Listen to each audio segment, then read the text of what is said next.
रामकृष्ण हरी मंडळी, आज आपण संत तुकाराम महाराजांचा अभंग क्रमांक 124 हा पाहणार आहोत.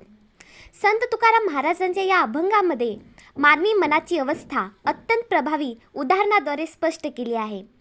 मनुष्याच्या मनात पाप, लोभ, अहंकार किंवा अज्ञान भरलेले असेल तर त्याला चांगली गोष्टी वाईट वाटते, सत्य असत्यासारखे दिसते आणि हिताची गोष्टी अहितकारक वाटू लागते. जसा डोळ्यांना रोग झाला की सर्व वस्तू वेगळ्याच दिसतात, तसाच मनाचा दोष असला की माणसाची विचारशक्ती नष्ट होते. या अभंगातून तुकाराम महाराज सांगतात की प्रथम मन शुद्ध केले पाहिजे. मन निर्मळ असेल तर जग सुंदर दिसते, मन दूषित असेल तर सर्वत्र दोषच दिसतात. तर चला अभंग पाहूया. सर्प विंचू दिसे, धन अभाग्यास कोळसे, आला डोळ्यांसी कवन, तेने मळीले उजळ, अंगाची भोवंडी, भोळे झाडे फिरती धोंडी, तुका म्हणे नाड, पाप ठाकी हित आड. सर्प विंचू दिसे, धन अभाग्यास कोळसे. संत तुकाराम महाराज सांगतात की अभागी किंवा दुर्दैवी माणसाला मौल्यवान धनी कोळशासारखे निरुपयोगी वाटते.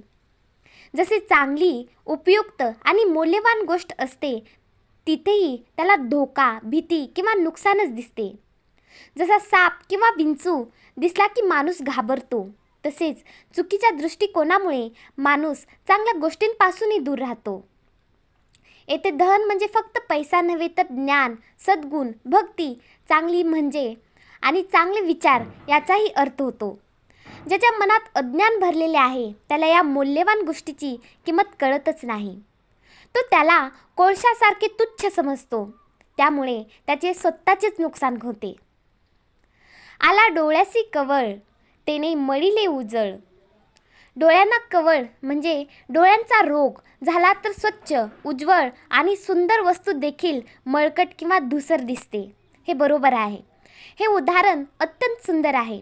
दोष वस्तूमध्ये नसतो तर दोष आपल्या पाहण्याच्या डोळ्यात असतो.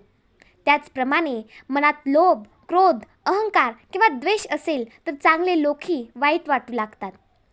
सत्य खोटे वाटते आणि योग्य गोष्टी चुकीची वाटते.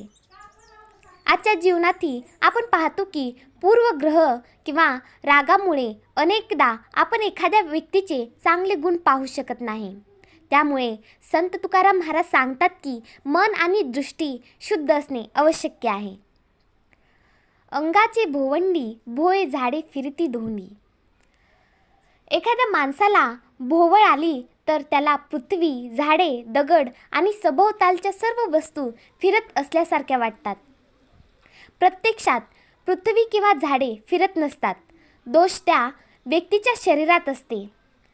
तसेच मनुष्याच्या मनात अज्ञान किंवा पाप भरलेले असते तर त्याला संपूर्ण जग चुकीचे वाटू लागते. तो स्वतःचा दोष न पाहता इतरांना दोष देत राहतो. ही ओळ आपल्याला आत्मपरीक्षणाची शिकवण देते. इतरांना दोष देण्यापेक्षा स्वतःचे मन, विचार आणि वर्तन तपासले पाहिजे. तुका म्हणे नाड, पाप ठाके हिता आड. संत तुकाराम महाराज म्हणतात की मनुष्याच्या पापामुळे त्याच्या हिताच्या मार्गात अडथळे निर्माण होतात, त्यामुळे त्याचे स्वतःचे कल्याण थांबवते.